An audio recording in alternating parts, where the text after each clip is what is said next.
Welcome to a CLNS Red Sox Roundtable. I'm Alex Barth. We're joined today by Matt McCarthy, the host of the Hardcore Baseball Podcast on 98.5 The Sports Hub. Matt, how's it going?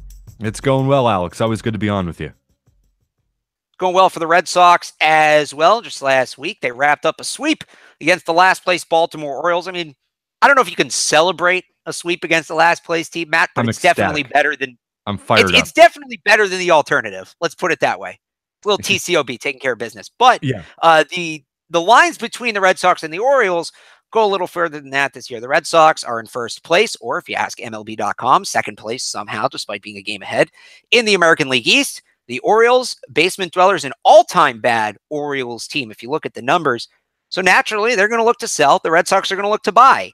And the other week, end of last week on Twitter, this started kind of catching some momentum. I'm not sure how much there is to it, but you can't help but get excited at the theory that Manny Machado could possibly be making his way to Boston. Now, on top of that, there was one trade that got proposed that got everybody all riled up because it's three big names. And Matt, that's the trade that I want to talk about here today. Hypothetically, the Red Sox, whether it's now at the deadline, whenever, receive both Manny Machado and Zach Britton in return for Rafael Devers. We'll start with your thoughts. No, I do not do the deal. You don't like all-stars? You don't like top five players? I love all-stars, and I love Manny Machado, and I would be ecstatic to see him in a Red Sox uniform.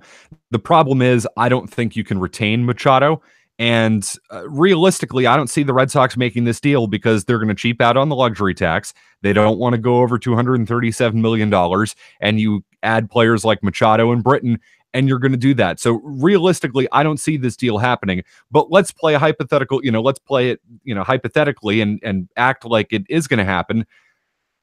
I'm not a fan of it. Listen, I'm not the world's biggest money aside, you're not a fan of it?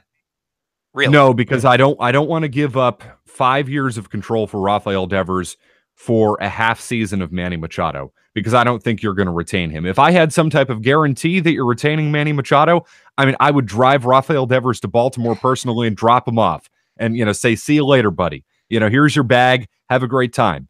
But I don't think that's going to happen.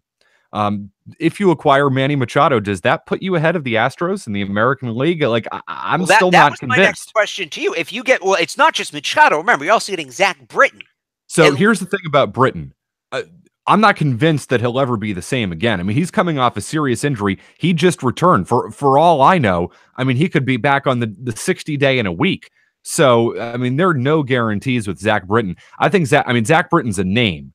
And listen, he could be fine, and you don't have to make that decision until July, so you can get to see him for a month and a half to see if he really is back to the form that he once was. Even if he's 70% of what he was, doesn't that instantly make him the second best arm in the Red Sox bullpen? Yes, but I don't know if you give up Rafael Devers for 70% of Zach Britton, and as great as Manny Machado is, 3 months of Manny Machado. I feel like that, but the Red Sox have to be the World Series favorites if they make that trade.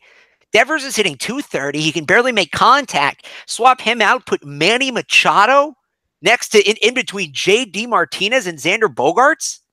It's tantalizing. That's unlike, there's no other lineup that can match up with that in baseball. I'm including the Yankees with Judge and Stanton. I don't think they can touch that. And I was so down on J.D. Martinez before the year. I couldn't have been more wrong. Bogaerts, Martinez, Machado, how do you get through that as a pitcher? It's tantalizing. The thought that you could trot out a lineup of Betts, Benintendi, Machado, I didn't even mention Martinez. Yeah, and Martinez, Moreland, however you want to go, however you want to go, left, right, 5, 6, 7. It's tantalizing. Don't get me wrong. I would love to see Manny Machado here, but let's be realistic.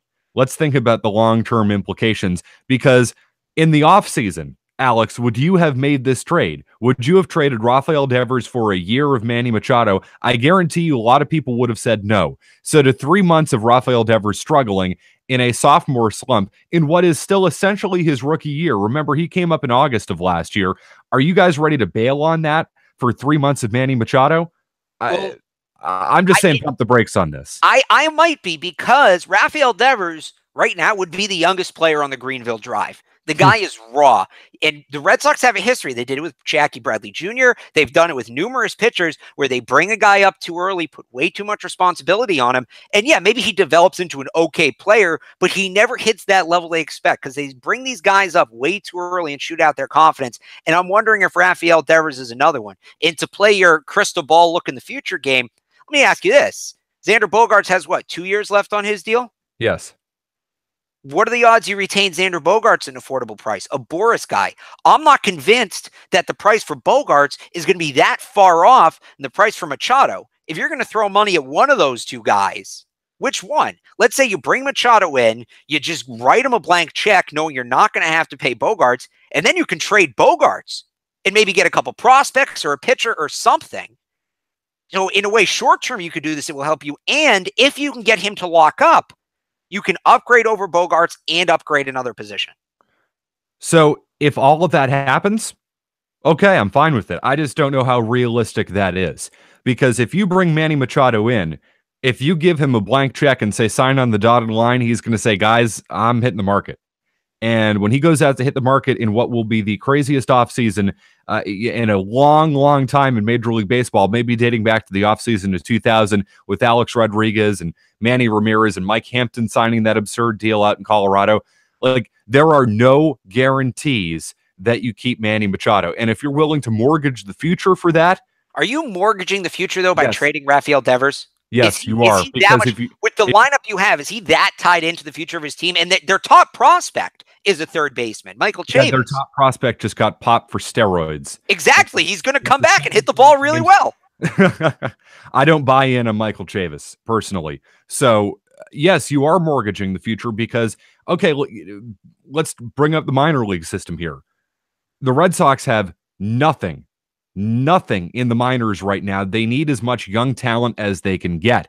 Now, listen, they're the Red Sox. They can always go out and throw money at players, but when has that ever worked for them? Besides JD Martinez and Manny Ramirez. Like, I mean, rare cases here. Don't mortgage the future right now. And listen, I don't think Rafael Devers is going to... Rafael Devers likely never turns into the player that Manny Machado is. Okay, and I'll fully say that right now. I just don't know if I'm willing to give up 5 years of team control for Rafael Devers for 3 months of Manny Machado, even though Manny Machado is one of the best players in baseball.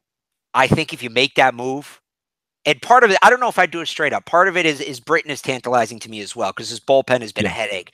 But I just think if you make that move, I think the World Series is there. They have to be the favorites. I think anything but a World Series is a disappointment. I think they can legitimately and should legitimately win the World Series if they make that move. And then they don't have a lot of young talent in the minors, but Benintendi's still young. Betts is still young. Martinez you still have for another 4 years. He's not young, but he's a guy who's going to at least hit for another couple years. You have time to replace Rafael Devers. You're not going to have this massive hole in the middle of your lineup where Rafael Devers was going to be. You're not going to be as good at third base, but I don't think it's necessarily something that's going to stop you from winning down the line. But we will see. Still a lot of time between now and the deadline. A lot of things can happen. How would you feel about this potential trade? Again, it's Rafael Devers for Manny Machado and Zach Britton. Is there something else maybe they could give up for Machado? Is there somebody else you'd rather trade Devers for? Let us know in the comment section below, and me and Matt will let you know what we think. For more roundtables and all things Red Sox, make sure to check us out online at clnsmedia.com and follow us on Twitter at Red Sox CLNS. Matt McCarthy, host of the Hardcore Baseball podcast on 98.5 The Sports Hub. Thank you so much for joining us today. Always good to be with you, Alex. All right, we'll talk to you guys on the next roundtable. Thanks for watching.